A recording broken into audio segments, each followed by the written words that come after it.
Let's understand statement and argument reasoning in this video. Have you ever read a claim and wonder if the reasons given really prove it? Think of a friend giving advice and you asking, does this reason make sense or not? An argument is a claim supported by reasons called premises. A premise gives a reason for the conclusion, and some reasons may be unstated. These are assumptions. In exams, these questions may come as sequence arrangement, position tests, or time sequence tests. Now let us look at weak arguments.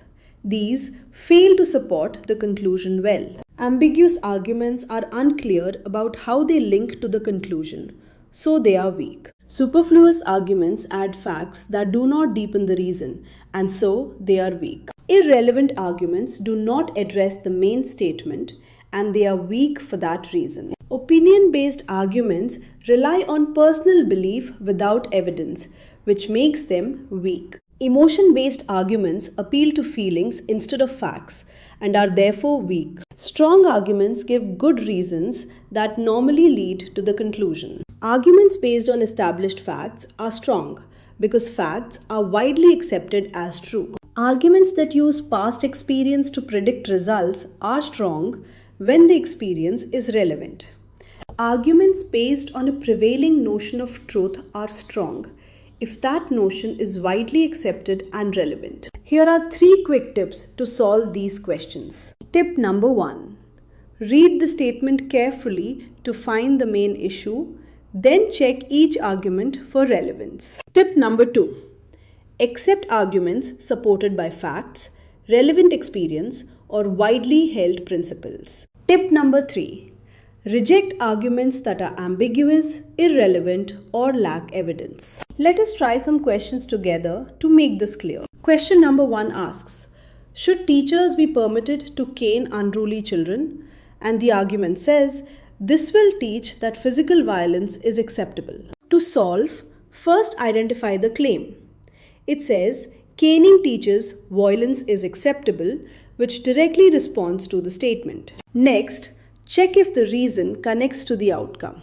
Here, it predicts a harmful social effect, which is a valid concern. Therefore, this argument is strong because it points to a widely accepted negative consequence. Question number 2 asks, import of foreign items should be banned. And the argument says, importing foreign books is of no use. Here, the argument focuses only on books. It does not address other items or give evidence that books are useless. So this argument is weak because it is too narrow and unsupported. Question number 3 asks, is privatizing all schools best to reach full literacy?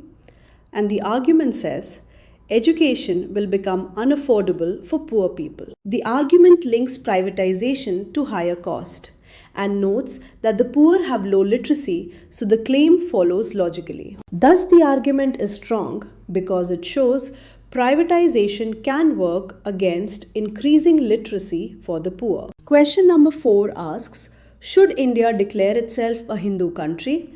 And the argument says, Hinduism is the largest religion with 79.8% of the population. Although the statistic is factual, it does not address democratic or secular principles or the rights of minorities.